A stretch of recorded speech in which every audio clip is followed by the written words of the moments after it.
Ah, desculpa. Eu acidentalmente derramei refrigerante no tanque de gasolina da sua SUV de luxo. Minha irmã disse isso depois que me recusei a assinar a transferência do apartamento dos nossos pais. Mamãe completou: erros acontecem. Eu não gritei. Naquela noite, atualizei a apólice de seguro e restringi o acesso dela à nossa conta conjunta. Mas, às 7h42 da manhã seguinte, ela acordou para algo bem inesperado. Eu tinha acabado meu café quando a vi parada na minha entrada de garagem. Ashley, minha irmã. Uma garrafa plástica numa mão, o celular na outra, com um sorriso de canto como se tivesse sido pega fazendo algo esperto. O sol refletia na pintura preta da minha Range Rover, aquela pela qual trabalhei anos para comprar e que mantinha sempre impecável. Foi então que percebi que a tampa do combustível estava aberta. Ela se virou devagar quando me ouviu pisar na varanda. Disse, fingindo surpresa e erguendo a garrafa. Desculpa, eu acidentalmente derramei refrigerante no tanque da sua SUV. Talvez tivesse sido mesmo um acidente. Talvez ela achasse que era o reservatório do limpador de para-brisa. Já tinha cometido esse erro antes. Mas, com aquele sorriso, era difícil acreditar que não fosse de propósito. Meu pulso nem acelerou. Ainda não. Você acidentalmente derramou refrigerante? Perguntei num tom neutro. Ashley deu de ombros. Estava na minha mão. Achei que fosse fluido do limpador. Erros acontecem. Então a voz da mamãe veio do quintal. Ela estava com o celular na mão, claramente observando. Erros acontecem, repetiu. Sem pedido de desculpas, sem preocupação, apenas indiferença. Olhei para as duas, com as mãos nos bolsos. Os mesmos bolsos que guardavam as chaves de mais do que apenas essa SUV. Os mesmos bolsos onde eu mantinha minha paciência, já bem desgastada. Na minha cabeça, eu já tinha feito as contas. Ashley queria o apartamento dos nossos pais, na cidade que ficou para nós dois.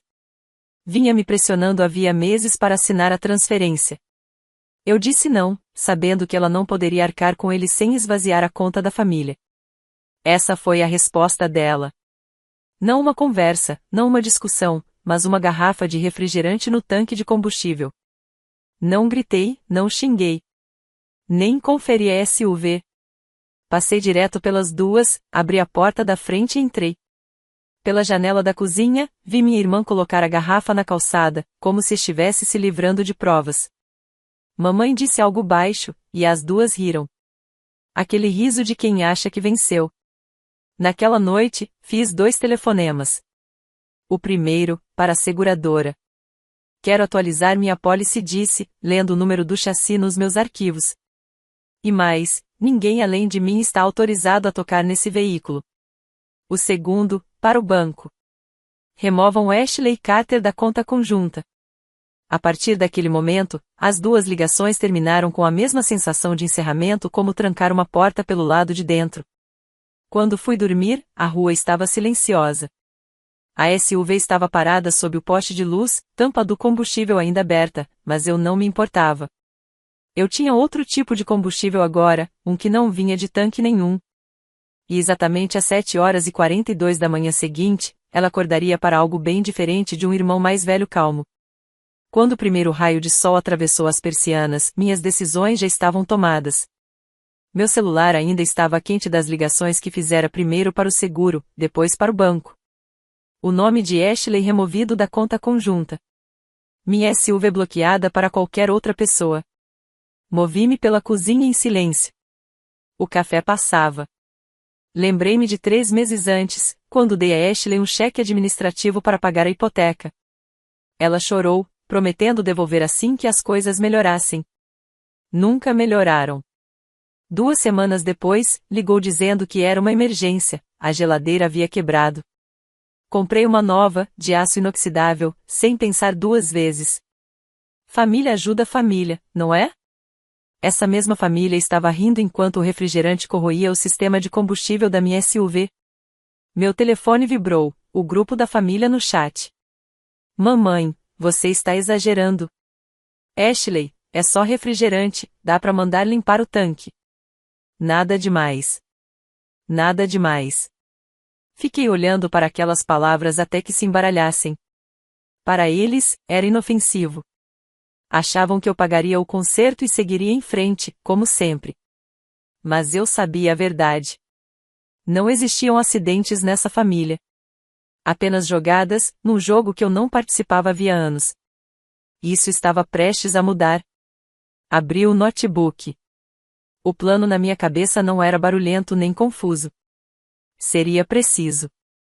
O tipo de jogada que muda tudo. E se Ashley achava que eu ficaria na defensiva, estava prestes a aprender que silêncio não significa rendição. Às 7h42, a batida na porta dela foi alta o suficiente para fazer as molduras tremerem e acordar os vizinhos. Ela cambaleou até a entrada, cabelo bagunçado, ainda vestindo a mesma camiseta larga em que dormira. Quando abriu, congelou. 2 pessoas estavam ali, uma usando um corta-vento azul marinho com o logo do First Union Bank, a outra com um crachá e prancheta do departamento de cobrança da cidade. Ambos tinham o olhar de quem fazia aquilo todos os dias e não estavam ali para negociar. Senhorita Carter, disse o representante do banco, já espiando pelo corredor atrás dela, estamos aqui a respeito do atraso no pagamento do seu financiamento de veículo. A partir desta manhã, a conta está em atraso além do período de carência. O credor autorizou a retomada do bem. Ashley piscou, balançando a cabeça. Não, não. As parcelas são debitadas automaticamente. Não mais respondi. O funcionário da prefeitura interrompeu, levantando um aviso dobrado. É melhor você ler isso. A parcela do seu IPTU venceu no dia 1º. A fonte de pagamento está bloqueada. A boca dela secou. Ela deu um passo para dentro e ligou para o marido. Caiu na caixa postal 2 vezes. Na terceira, ele atendeu, a voz tensa. O que aconteceu com o cheque do aluguel? O proprietário ligou. Voltou sem fundos. Ele disse que temos até sexta-feira para resolver ou estamos fora. Ashley sentiu o calor subir pelo pescoço. Tem alguma coisa errada com a conta, murmurou. O celular vibrou de novo. Mamãe? Ela atendeu imediatamente. O que você fez? A voz de mamãe estava afiada e irritada. Acabei de tentar pagar a conta de luz pela conta conjunta. Apareceu a transação negada. Tá tudo bloqueado. Tudo. Ashley levou a mão à testa enquanto a sala girava. Lá fora, um caminhão de reboque estacionava, braços hidráulicos rangendo. O representante do banco passou por ela com a prancheta, sem nem olhar. Foi então que ela entendeu, aquilo não era aleatório. Era o resultado direto de ações que eu tinha tomado para proteger meus recursos. E ela sabia exatamente de quem era a jogada. Ao meio-dia, o grupo da família no chat estava lotado de mensagens. Meu telefone vibrava sem parar. Mamãe, o que você fez? Ashley, você não pode simplesmente tirar M. Mamãe, isso passou dos limites, Mark. Por causa de um refrigerante. Ashley, você acha que é esperto? Espera pra ver. Eu silenciei a conversa e deixei que continuassem falando. Eu tinha trabalho a fazer. Nunca se tratou de refrigerante. Era sobre anos deles me tratando como carteira aberta. Eu já tinha coberto prestações atrasadas da hipoteca da Ashley só dessa vez em 3 vezes. Tinha trocado a geladeira quando quebrou, até entregue pessoalmente. Dei dinheiro para mamãe para reparos urgentes em que nunca pareciam consertar nada. E quando disse um único não, vocês não podem ter o apartamento, eles cruzaram a linha com um sorriso cínico e uma garrafa de refrigerante diet. Essa linha já não estava mais desenhada na areia. Estava gravada no concreto. Às 13h14, Ashley ligou.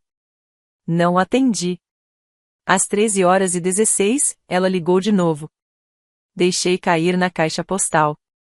Às 13h18, mamãe tentou. Dessa vez, atendi. O que você acha que está fazendo? Ela disparou, sem nem cumprimentar. Ashley está chorando. O banco está aqui. Eles estão levando o carro dela. Recostei-me na cadeira, observando da janela do meu escritório o caminhão de reboque se afastar com a SUV branca dela. Parece que ela está tendo uma manhã difícil, respondi com calma. Isso é desnecessário, Mark. Mamãe explodiu. Você está dificultando as coisas para sua irmã só porque não consegue abrir mão de um apartamento. Machucando a minha irmã? Ri, sem humor. Não. Estou protegendo meus recursos de alguém que despejou refrigerante em um motor de $70.000 porque não conseguiu o que queria. Mamãe começou a falar, mas eu continuei. E esse apartamento que você acha que é só uma coisa? O nome do papai está na escritura. Ele queria que eu me aposentasse lá. Você não pode reescrever isso só porque a Ashley não consegue pagar as contas. Silêncio. Então ela disse o que eu já esperava. Nós somos família, Mark. Família perdoa. Família respeita corrigir. Perdão se conquista. Respeito é obrigatório. Desliguei antes que ela pudesse responder. Às 14h30, meu advogado mandou mensagem: alterações processadas, todas as contas conjuntas protegidas. Novas designações de beneficiários confirmadas. Olhei para o celular, sentindo a mudança não só no dinheiro, mas no controle. Lá fora, uma chuva pesada começou a bater forte no telhado. Em algum lugar da cidade, Ashley provavelmente encarava a garagem vazia. Mamãe devia estar ao telefone com parentes, contando que eu tinha esfriado. Eles chamariam de traição. Eu chamava de restaurar o equilíbrio. No fundo, não havia alívio nem vitória, apenas a certeza de que a situação tinha mudado e que eu já não era alguém que eles podiam controlar sem pedir. Quando o celular vibrou de novo, nem olhei. Apenas desliguei. O resto da noite, nada. Sem ligações, sem mensagens. Apenas silêncio.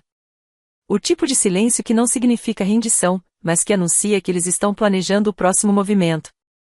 De manhã, percebi que estava certo.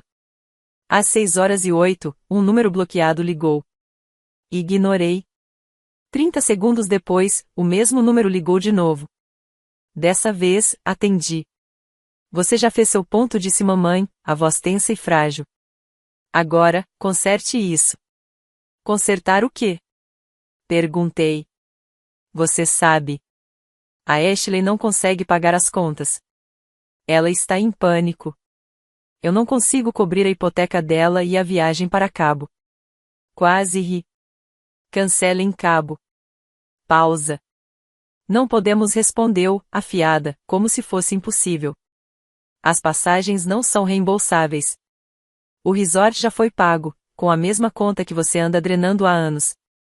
Então não, você não pode pagar a hipoteca dela porque já escolheu as férias em vez da casa dela, finalizei. Isso não é justo, Mark. Deixei o silêncio se prolongar até ficar desconfortável. Você tem razão, disse. Justo teria sido você estar na minha garagem ontem de manhã responsabilizando a Ashley por danificar minha SUV. Justo teria sido você dizer para ela pedir desculpas em vez de me acusar de dramatizar. Ela começou a responder, mas desliguei. Às 9h15, eu já estava no cartório do centro. 2 assinaturas e um selo em relevo depois, o apartamento era legalmente só meu.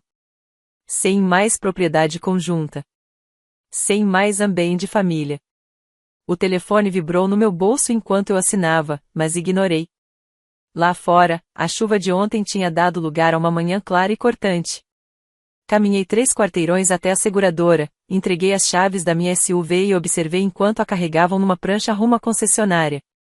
Eu já tinha escolhido a substituta maior, mais rápida e impossível de danificar com refrigerante. Ao meio-dia, tinha bloqueado todas as contas digitais que eles podiam acessar, e-mails, streaming, até o aplicativo de entrega de supermercado que dividíamos. Se quisessem leite, que comprassem. Então bateram à minha porta. 3 batidas curtas. Meu vizinho, um senhor que morava do outro lado da rua havia décadas, estava ali segurando uma pequena caixa de papelão. Estava na sua varanda, disse ele. Achei melhor trazer antes que a chuva volte. A caixa não tinha remetente, apenas meu nome em letras de forma. Dentro, havia um pedaço de papel dobrado e um molho de chaves antigas. O bilhete dizia: você estava certo, filho. Fiquei ali, por um momento, encarando as chaves. Sabia exatamente o que eram, as chaves da cabana à beira do lago que ele comprou anos atrás. Aquela que ninguém mais na família sabia que existia. Meu celular começou a vibrar de novo, agora com uma enxurrada de mensagens no grupo da família. Ashley, você contou pro papai? Mamãe, M, onde você está? Precisamos conversar agora. Ashley, se você acha que isso acabou. Coloquei o celular no balcão e olhei pela janela. Meu vizinho estava de volta à garagem, limpando o equipamento de pesca. Foi quando caiu a ficha, eu não precisava atender, nem discutir ou explicar nada.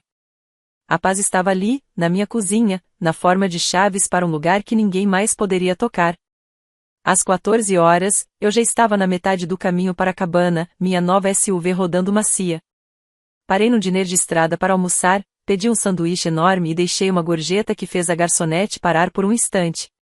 No rádio, uma reportagem falava sobre tempestades se aproximando de Cabo, voos atrasados, resorts sendo evacuados. Sorri para o meu café. Em algum lugar, minha família olhava para o céu escurecendo sobre as férias, percebendo que teriam de voltar mais cedo. Em algum lugar, Ashley percebia que as contas estavam fechadas, a SUV tinha sumido e o apartamento já não fazia parte dos sonhos dela. E, em algum lugar, mamãe provavelmente pensava em todas as nossas conversas, se perguntando quando eu deixei de ser o filho que sempre cedia e me tornei o homem que simplesmente foi embora. Cheguei à cabana quando o sol já descia por trás da linha das árvores. O ar era mais limpo do que qualquer dia na cidade. Destranquei a porta, entrei e coloquei o molho de chaves no balcão. Sem celular, sem barulho, sem exigências. Apenas eu, o silêncio e a certeza de que, pela primeira vez em anos, cada escolha era minha. Quando eles descobrissem para onde eu tinha ido, eu já teria ido embora de novo. 3 dias se passaram sem uma única ligação, mensagem ou batida na minha porta. Era quase suspeito como acalmaria antes de uma tempestade. Na manhã do 4º dia, a tempestade chegou. Começou com uma mensagem de voz da mamãe. A voz dela estava suave, quase ensaiada. Mark, escuta, nós conversamos e achamos que podemos resolver isso. Talvez seja melhor recomeçar. Você sabe, pelo bem da família. Não liguei de volta. Ao meio-dia, o arrecomeço chegou na forma de um grande envelope branco empurrado por baixo da minha porta. O remetente era de um escritório de advocacia no centro. Abri e li a primeira página, notificação de intenção de contestar a transferência de propriedade. Ashley tinha convencido a mamãe a contratar um advogado. Elas estavam indo atrás do apartamento que eu tinha colocado apenas no meu nome na semana anterior. Quase admirei a ousadia. Quase. Às 14h17, apareceu na tela do meu celular um nome que eu não via há anos, Vovó Evelyn. Mark, querido, disse ela, acabei de ter uma conversa muito reveladora com a sua mãe. Ela me disse que você está sendo irracional e vingativo. Fez uma pausa, depois soltou uma risada mais de aço do que de calor. Engraçado, no momento em que ela começou a falar, eu soube que estava mentindo. Então fiz algumas ligações. Você sabia que ela anda usando o fundo familiar para pagar as viagens dela? Fiquei em silêncio. Pois continuou a vovó, decidi fazer algumas mudanças e, antes que pergunte, não, ela ainda não sabe. Na manhã seguinte, mamãe descobriu. Vovó tinha dirigido 2 horas até a cidade, ido direto ao escritório do advogado e reescrito o testamento. E não foi só uma reescrita, ela o transformou completamente. A herança de mamãe foi reduzida a um único dólar simbólico. A maior parte do patrimônio passou para mim. Às 9 horas, meu telefone já estava lotado de mensagens. Mamãe, o que você disse para ela? Ashley, isso é nojento. Você está colocando ela contra a gente. Mamãe, resolva isso antes de Cabo ou não se dê mais o trabalho de se chamar meu filho. Não respondi. Em vez disso, liguei para a vovó. Ela atendeu no segundo toque. Querido, estive pensando. Você não deveria passar o dia de ação de graças sozinho este ano. Por que não vem para cá? Vou fazer sua torta favorita, de noz pecan, com a crosta do jeito que você gosta. Naquela noite, arrumei uma pequena mala e dirigi até a casa dela. Sentamos à mesa da cozinha por horas, tomando café enquanto ela me contava coisas que eu não sabia sobre a cabana, sobre o fundo, e sobre há quanto tempo ela observava em silêncio a mamãe pegar tudo que pudesse. À meia-noite, tínhamos um plano. Não de vingança, não de perdão, nem mesmo de isolamento. Um plano de proteção financeira hermética, que nenhuma conta conjunta, nenhuma viagem repentina e nenhum acidente com refrigerante poderia atravessar de novo. Quando saí na manhã seguinte, o ar estava frio e cortante, o tipo que desperta antes mesmo do café. 2 horas depois, recebi uma ligação de um número desconhecido. Uma voz feminina, seca e profissional, disse: "Aqui é um aviso de cortesia da Horizon Hewitt. O pedido da sua irmã para auxílio emergencial da hipoteca foi negado. O senhor quer ser removido como contato de emergência dela?" "Sim", respondi imediatamente. O resto do dia se desenrolou devagar, como peças de dominó caindo uma a uma. Primeiro, o voo de mamãe para Cabo foi cancelado por causa das tempestades costeiras de que eu já tinha ouvido no rádio. Depois, vieram as ligações da seguradora de viagens dela. Aparentemente, a reserva não reembolsável no resort era, na verdade, reembolsável o tempo todo. A condição: o reembolso só podia ser feito para a conta original de pagamento, a mesma que eu já havia encerrado. No início da noite, eu estava na sala quando meu celular vibrou com um vídeo vindo de um número desconhecido. Era Ashley, do lado de fora de um terminal de aeroporto, debaixo de chuva. Ela falava para a câmera, visivelmente abalada, dizendo que nada disso teria acontecido se eu não tivesse exagerado. Não vi o resto. Silenciei a conversa, tranquei o celular e o deixei virado para baixo. Lá fora, o vento aumentava. Aqui dentro, o silêncio parecia denso, me envolvendo por completo. Foi quando percebi: eles podiam gritar, ameaçar ou contratar advogados à vontade. A verdadeira mudança já tinha acontecido. Não estava na escritura do apartamento, nem nas contas bancárias, estava em mim. Eles já não tinham mais a chave da minha porta, nem da minha mente. Na manhã seguinte, deixei um envelope lacrado no meu banco. Dentro, uma carta ao meu gerente tornando minha avó a única cotitular de uma nova conta. O dinheiro do fundo que ela tinha transferido para mim já estava sendo movido. Quando saí para a luz do sol, não chequei o celular. Não precisava. Em algum lugar, eles tentavam recuperar o controle de um jogo que já não comandavam. E, em outro lugar, vovó Evelyn provavelmente estava sentada à mesa da cozinha, tomando café e sorrindo com aquele olhar afiado e confiante, sabendo que nós já tínhamos vencido. Em silêncio. Completamente. Sem levantar a voz. A batida na porta do meu ateliê veio pouco depois do pôr do sol. Quando abri, meu pai estava lá. O mesmo casaco de couro de sempre, mãos nos bolsos, com a expressão de quem ensaiou um discurso por dias, mas ainda não sabia como começar. Estava passando pelo bairro, disse. Nós dois sabíamos que não era verdade. Na nossa família, não existiam visitas casuais. Ele entrou, observando ao redor as ferramentas alinhadas, o serviço inacabado no elevador, o novo cartaz na parede: "Procura-se aprendiz, seja bem-vindo." Não comentou nada, mas vi nos olhos dele uma mistura de orgulho e arrependimento. "Sua irmã", começou, e parou. "Ela não está bem." Apoiei-me no balcão de trabalho, deixando o silêncio trabalhar a meu favor. Ele se mexeu, desconfortável. "Ela quer consertar as coisas", disse por fim.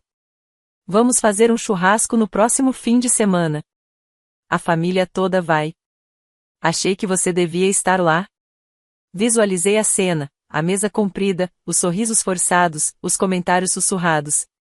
As mesmas pessoas que ficaram em silêncio quando Ashley despejou refrigerante no meu tanque de gasolina e chamou de acidente.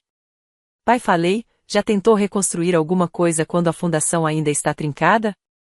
Ele me olhou por um instante e depois virou-se para a velha vara de pescar no canto, aquela que me deu anos atrás. "O barco ainda está no galpão", disse. "Podíamos sair um dia, só eu e você, como fazíamos antes." Pela primeira vez em meses, meu peito ficou mais leve. No domingo, enquanto o resto da família acendia a churrasqueira, eu estava na água.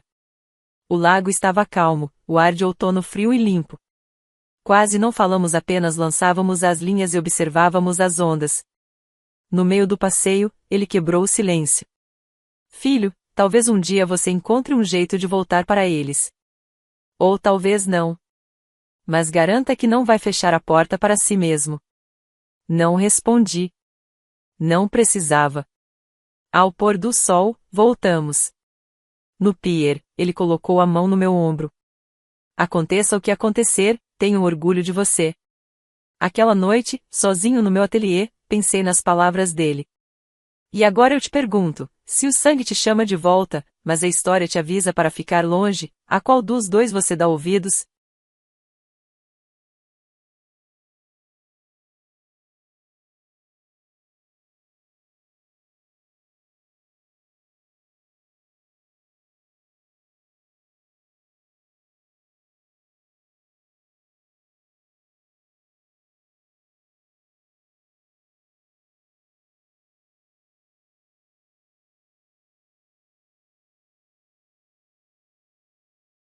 O cheiro de presunto assado e de agulhas frescas de pinheiro pairava no ar, mas, por trás de tudo, havia uma tensão sufocante. Cada tilintar de talheres, cada gole de vinho servido era apenas mais um lembrete de que aquilo não era um jantar de Natal, era um palco. E eu já conhecia o roteiro. Sou Celeste Arlo, a filha mais nova da dinastia Arlo, a que foi deixada de fora da lista de herança, a que eles acharam que podiam encurralar, silenciar e esquecer. Mas nesta noite, noite de Natal, essa história chegava ao fim. Evelyn, minha irmã mais velha, ergueu a taça como se fosse anunciar um noivado. Em vez disso, ela ficou sorrindo com aquela graça calculada que dominava desde a adolescência. Gente, disse ela docemente, acho que está na hora de conversarmos sobre o futuro desta propriedade. E, Celeste, é hora de você se mudar. Esse foi o erro dela. Porque enquanto ela passou anos tentando me apagar, eu passei anos montando um plano que ela nunca imaginaria. E hoje à noite, eu trouxe a escritura. O silêncio que veio depois das palavras dela foi como uma onda se quebrando contra a porcelana. Minha mãe piscou devagar, a taça de vinho suspensa no ar. Meu pai pigarreou como se tivesse ensaiado, pronto para apoiar Evelyn assim que alguém ousasse desafiá-la. Mas ninguém o fez. Ainda. Encarei Evelyn do outro lado da mesa de jantar, iluminada pelo antigo lustre que pairava sobre todos os natais constrangedores que já passamos. Ela vestia um vermelho dramático, deliberado, sutil o suficiente para sugerir poder sem dizê-lo em voz alta. A voz dela era calma, mas o olhar cortante. Ela achava que já tinha vencido. Sinto muito, Celeste acrescentou, fingindo compaixão. Decidimos vender a propriedade. É espaço demais para a família agora, e recebemos propostas, boas, de incorporadoras. Lorna, a governanta, fez uma breve pausa enquanto recolhia os pratos. Não disse nada, mas o olhar que me lançou dizia tudo. Ela sabia. Sempre soube. 30 anos nesta casa, e Lorna lia atenção como a maioria das pessoas lê a previsão do tempo. Entendo, disse eu suavemente, enxugando o canto da boca com o guardanapo de linho. E essa foi uma decisão da família. Meu pai pousou o copo e cruzou as mãos. Não vamos dificultar as coisas, Celeste. Você teve seu tempo aqui, mas está na hora de começar um novo capítulo, em outro lugar. Evelyn se oferecendo para administrar a propriedade. Claro que sim. Ela se infiltrou no conselho da Arlo Rhodes no ano passado, depois de se casar com um homem com o sobrenome certo. E agora achava que era dona de tudo. Olhei ao redor da mesa. Pessoas que compartilhavam meu nome, mas não faziam ideia de quem eu me tornei. Tudo bem. Eu não passei os últimos 3 anos investindo em silêncio à toa. Queriam falar sobre o futuro? Perfeito. Porque eu trouxe o passado, o presente e a papelada. Evelyn cruzou as mãos como uma executiva polida anunciando más notícias em um comunicado oficial. A verdade, Celeste, é que recebemos uma proposta de um grupo de incorporadoras de Manhattan. Restauração de alto padrão, com aluguéis boutique. É o momento certo para vender e, para ser sincera, você nunca se encaixou neste lugar. Essa última parte foi uma faca disfarçada de gentileza. Evelyn sempre amou esse jogo. Sorria enquanto girava a lâmina. Olhei para o meu prato intocado. Então não se trata de reestruturação, né? Falei. Trata-se de me cortar fora. Evelyn inclinou a cabeça. Não é pessoal. O mercado está mudando. Quer dizer que sua alavancagem está diminuindo? Murmurei, mais para minha taça do que para qualquer outra pessoa.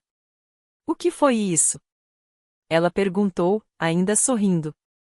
Nada respondi, encontrando seu olhar. Me fale sobre esse comprador. Ela estava animada demais, agarrando-se à chance de mostrar que tinha feito algo impressionante. Um sindicato apoiado pelo Wells Group. Eles estão oferecendo acima do valor de mercado. Vão reformar, restaurar as alas deterioradas, trazer capital, prestígio. Você não entenderia. São transições de ativos complexas. Meu pai assentiu com a cabeça. Este patrimônio já não serve para nada. Precisamos ser práticos. Práticos? Repeti. Como refinanciar o fundo 3 vezes para cobrir o fracasso do IPO da Evelyn? Ou vender os quadros da vovó para pagar o acordo da Arlo Holdings na primavera passada? O ar ficou pesado. Os olhos da minha mãe se estreitaram. Onde você ouviu isso? Eu não ouvi, disse calmamente. Eu li. Nos demonstrativos trimestrais. Você realmente devia trocar de contador. A criptografia digital deles é patética. O maxilar de Evelyn se contraiu. Celeste, isso é um assunto de família. Sim, respondi devagar, empurrando a cadeira para trás. Então vamos falar sobre a família. Começando por quem é, de fato, o dono desta propriedade. Com isso, peguei a pasta de couro ao meu lado. Abri-a devagar, deixando o silêncio se tornar quase ensurdecedor. O som do papel farfalhando ecoou como um trovão naquele salão ornamentado. O sorriso de Evelyn vacilou. Não visivelmente, não para os outros, mas eu vi. Um microsegundo de medo por trás daqueles cílios perfeitamente penteados. Isto disse, colocando a primeira folha sobre a mesa é a escritura da propriedade Arlo. Legalmente adquirida há 2 anos por uma entidade chamada Marlo Syndicate LLC. Meu pai estreitou os olhos. Isso é uma empresa de fachada. Quem, eu? Respondi. Sou a única acionista. Evelyn soltou uma risada curta, seca, nervosa. Você está brincando. Não disse, deslizando a próxima página sobre a mesa. Documentos de transferência, confirmações de depósito em garantia, autenticações digitais. Tudo com data, hora e verificação legal.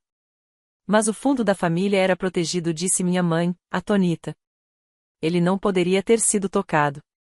Não depois que vocês o usaram para abrir uma incorporadora falida, respondi friamente. Ou quando a Evelyn deixou de apresentar as demonstrações financeiras corrigidas e ativou a cláusula de violação contratual. Aquela confiança era uma fortaleza, até vocês a transformarem em queijo suíço. Olhei direto para Evelyn. A ironia é que você achou que estava manipulando o sistema. Mas enquanto você cuidava do seu perfil no LinkedIn, eu construí algo melhor. Evelyn estava vermelha de raiva. Você acha que pode simplesmente aparecer aqui e reivindicar esta casa, este legado, como seu? Sorri, devagar e com frieza. Não. Eu não acho que posso. Eu já fiz, respondi. Lorna, silenciosa a noite inteira, colocou um copo de água fresca ao meu lado. E, ao fazer isso, deu um leve aceno de cabeça, uma bênção silenciosa. Aquela agora era minha mesa. Você não pode fazer isso. Retrucou Evelyn, elevando a voz. Existem regras, contratos. Você não pode simplesmente comprar autoridade. Bati os dedos na mesa, calma. Ah, eu não comprei a autoridade. Eu a reivindiquei. A única diferença entre nós duas é que eu fiz isso legalmente. Meu pai finalmente falou, a voz áspera, cansada. Celeste, se isso é sobre vingança. Não o interrompi, encarando-o. Isso é sobre responsabilidade. Algo que esta família não vê há décadas. Desdobrei outro documento. Estas são transferências eletrônicas da Arlo Holdings para contas no exterior. Todas feitas através de empresas de fachada ligadas à empresa do marido da Evelyn. Aqui apontei as datas coincidem exatamente com as quedas nos lucros trimestrais. O rosto da minha mãe empalideceu. Evelyn deu um passo para trás. Você está nos espionando. Não. Eu estou me protegendo desde o dia em que você me colocou na lista negra do conselho, bloqueou meu acesso ao fundo da família e mandou sua equipe jurídica me rotular como emocionalmente estável. Meu pai fez uma careta. Isso foi um mal-entendido. Sério? Porque eu tenho cópias dos seus e-mails. Datados, assinados, encaminhados ao departamento jurídico da empresa. Sugerindo que eu fosse tratada discretamente depois que questionei os documentos desaparecidos do fundo de pensão. A sala parecia estar encolhendo. Evelyn ficou em silêncio. Ela não podia mais negar. Você falsificou minha assinatura para autorizar saques do fundo, continuei. Roubou milhões da nossa família para cobrir suas perdas, e tentou apagar a única pessoa que não deveria se calar. Levantei-me, serena, e coloquei uma última pasta no centro da mesa. Esta é para o sei que falei, mas achei justo dar uma prévia. Lorna deu um passo discreto para o lado, como se deixasse o palco. Agora disse, com firmeza: vamos falar sobre o testamento da tia Margot? A menção do testamento congelou o ambiente. Evelyn piscou primeiro. Isso é irrelevante. O testamento foi finalizado meses antes da morte dela. Eu era executora. Errado, corrigi. O testamento verdadeiro nunca foi arquivado. Porque nunca foi homologado. Peguei um pendrive e o coloquei na mesa, como uma granada. Aqui estão as imagens de segurança do hospital, da noite anterior à morte de Margot. Mostram Evelyn entrando no quarto dela às 23h42. Também inclui o depoimento de uma enfermeira que ouviu gritos sobre como você merecia mais do que sua irmãzinha. A taça de vinho da minha mãe inclinava-se entre os dedos dela. Evelyn, diga que ela está mentindo. Diga que é invenção dela. Não respondi antes que Evelyn dissesse qualquer coisa. Estou apenas documentando aquilo que ela apagou. O vídeo também mostra você saindo com uma pilha de papéis. Documentos que nunca foram incluídos em nenhum processo judicial. E 6 horas depois, Margot estava morta. Seu testamento assinado havia sumido. Um novo que deixava tudo para você apareceu milagrosamente. O rosto de Evelyn perdeu toda a cor. Você não pode provar que ela mudou o testamento sob coação. Ah, mas posso, respondi. Margot já tinha enviado um rascunho do Novo Testamento para o advogado dela. E me deu uma cópia. Ela pretendia te excluir completamente. Disse que você a lembrava demais do nosso pai. Meu pai estremeceu. E, só para o caso de você querer alegar coincidência, acrescentei: eu também tenho o último exame de sangue dela. Níveis altíssimos de potássio. Dosagem letal. Não por causa da condição dela. Por algo que foi adicionado. Minha mãe finalmente falou, num quase sussurro. Celeste, o que você está dizendo? Estou dizendo, respondi, que Evelyn não apenas roubou esta propriedade. Ela garantiu que Margot nunca mais tivesse chance de falar. O lustre acima de nós lançava um brilho frio. E Evelyn, pela primeira vez na vida, não tinha mais palavras com que se esconder. A boca de Evelyn se abriu e depois se fechou. Sua confiança havia se transformado em pânico. Até meu pai parecia atordoado, sua postura de comando habitual reduzida a um homem tentando escapar de fantasmas que pensava estar enterrados. Você está investigando sua própria família? Ele perguntou, com a voz baixa e amarga. Não respondi, olhando nos olhos dele. Eu estava me protegendo da minha família. Peguei meu celular, desbloqueei a tela e apertei um único botão. Eles estarão aqui em breve. Quem? Perguntou Evelyn, com a voz embargada. A SEC e a polícia. O que você fez? Sussurrou minha mãe. Fiz o que nenhum de vocês jamais me ensinou a fazer, respondi. Eu disse a verdade. Dei a volta na mesa, calma e deliberada. Vocês mentiram, roubaram, manipularam e eliminaram qualquer um que não se encaixasse na narrativa de vocês. Eu, Margot, e até Lorna, que manteve essa casa de pé por 30 anos enquanto vocês brincavam de dinastia. Os olhos de Lorna se encheram de lágrimas, mas eram de alívio. Silencioso, mas profundo. E agora continuei: vocês vão responder por cada mentira, cada falsificação, cada pedaço de confiança destruído. Passos ecoaram pelo corredor de mármore.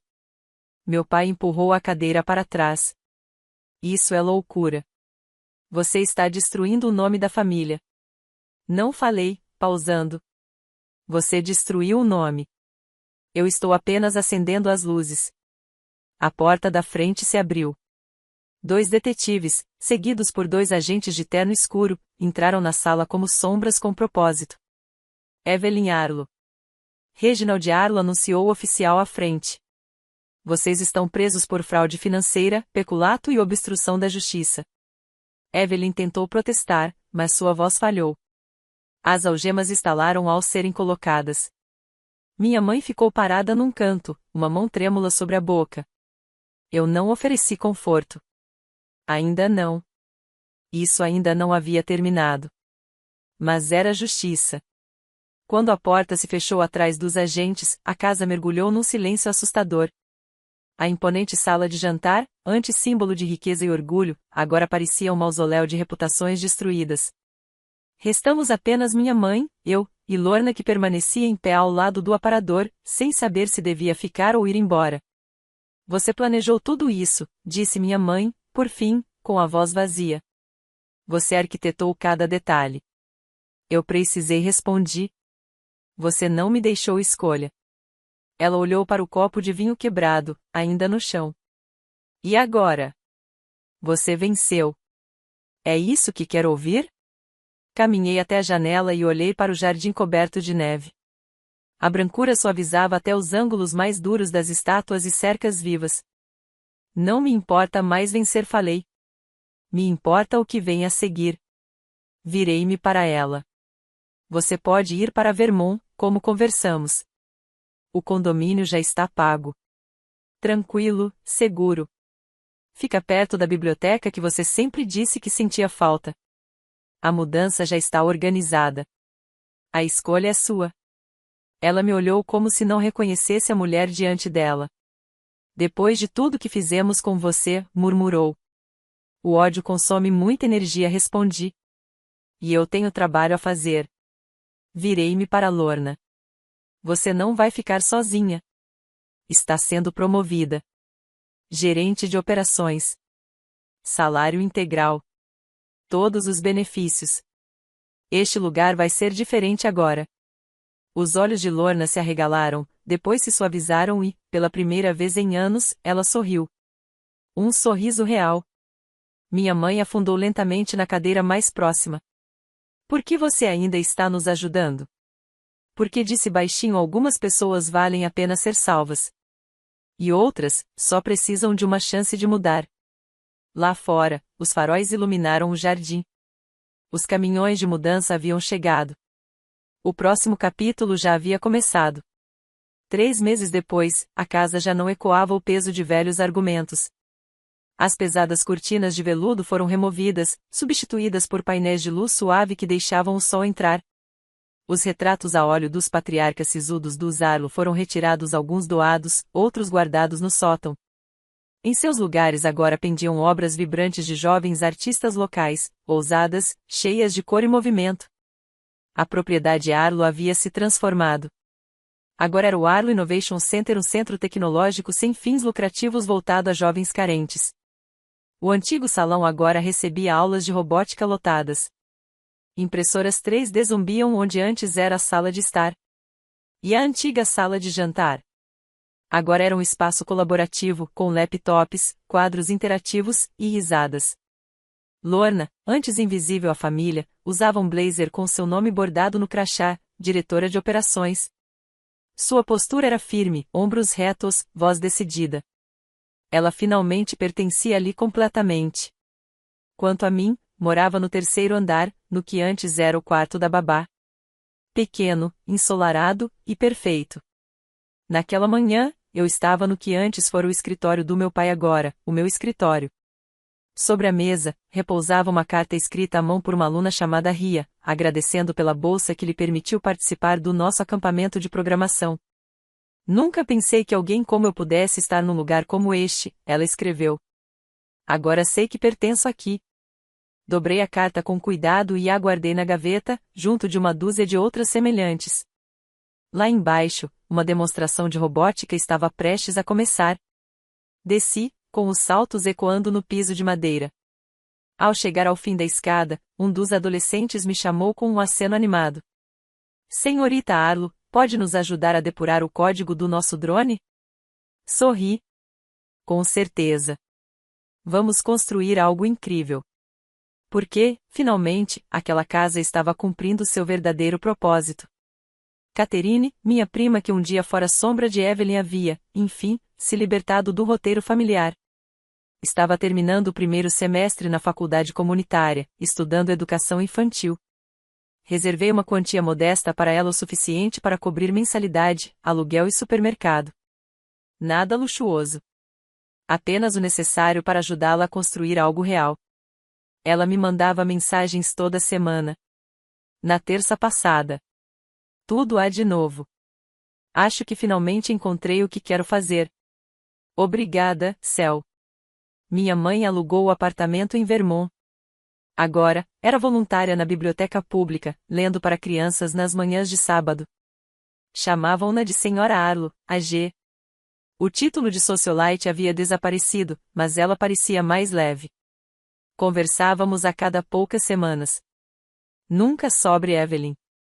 Nunca sobre meu pai. Algumas ruínas é melhor deixar como estão.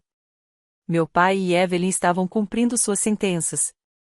12 anos para ele. 20 para ela. Os danos financeiros que causaram destruíram a Arlo Holdings, mas os tribunais aprovaram um acordo de reestruturação, incluindo a venda de ativos não essenciais para pagar os pensionistas e investidores. Quanto ao nome Arlo já não carregava valor financeiro. E isso me agradava. Estávamos construindo algo novo. Algo que não nascia das aparências, mas do acesso, do crescimento, da oportunidade. Exatamente o tipo de coisa que impediria esta casa de se tornar novamente um lar vazio. Certa manhã, parada à porta do laboratório de novas mídias, observando um grupo de estudantes montar seu primeiro protótipo de inteligência artificial, senti uma paz estranha me invadir. Não era satisfação. Nem vingança. Era resolução. O que eles tentaram destruir, eu reconstruí mais forte. Não porque precisava, mas porque podia. A última luz do dia se espalhava pelo gramado quando me detive na porta da frente da propriedade ou melhor, do centro. Observei os alunos organizando seus equipamentos, o riso deles flutuando como música ao vento. Não era só o som de jovens saindo da aula. Era o som de algo novo nascendo. Algo que esta casa jamais conheceu. Ainda usava o pingente de esmeralda que minha tia Margot me deu. Em alguns dias, me pego olhando o reflexo no vidro, lembrando dos olhos penetrantes dela, da força silenciosa e deliberada. Ela viu em mim o que eu ainda não enxergava. Ela não viveu para ver isso florescer. Mas tudo o que construí aqui nasceu da semente que ela plantou. E agora, essa semente prosperava. Mais tarde, naquela noite, caminhei pela casa não com uma agenda, não para supervisionar mas apenas para senti-la. O ar estava diferente. Mais leve. Passei por um grupo de estudantes finalizando um projeto no que antes fora a sala de música, agora uma oficina híbrida, repleta de manuais de programação, placas de circuito e ideias. A sala de jantar estava silenciosa. Um quadro branco encostado na parede exibia equações sobre aprendizado de máquina. A longa mesa que antes servia jantares frios e silêncios ainda mais gélidos agora estava coberta de esquemas de robótica e latas de bebidas energéticas. Passei os dedos pela madeira ainda polida, ainda impregnada de história. Acima da lareira, havia uma foto da tia Margot. Não era um retrato oficial, severo mas um momento real. Ela estava rindo no jardim, segurando uma pá, com terra no rosto. Essa é a mulher que eu lembro. Aquela que me ensinou a enxergar a verdade onde outros só viam tradição. Olhei para a foto e sussurrei. Esta casa ainda pertence à família. Só que agora é uma família melhor. Então, apaguei as luzes e fui para o meu escritório. A agenda do dia seguinte já estava lotada, reuniões com doadores, uma rodada de investimento em equidade STEM, e uma apresentação de um grupo de adolescentes projetando sua própria ferramenta de inteligência artificial. Mas naquela noite, sentei-me perto da janela e observei a neve cair. Suave. Constante. Sem medo. Não como antes. Aquela neve não era um fim. Não era um enterro. Era um começo. Porque, às vezes, a melhor vingança não é o fogo. É o alicerce. E eu estava apenas começando.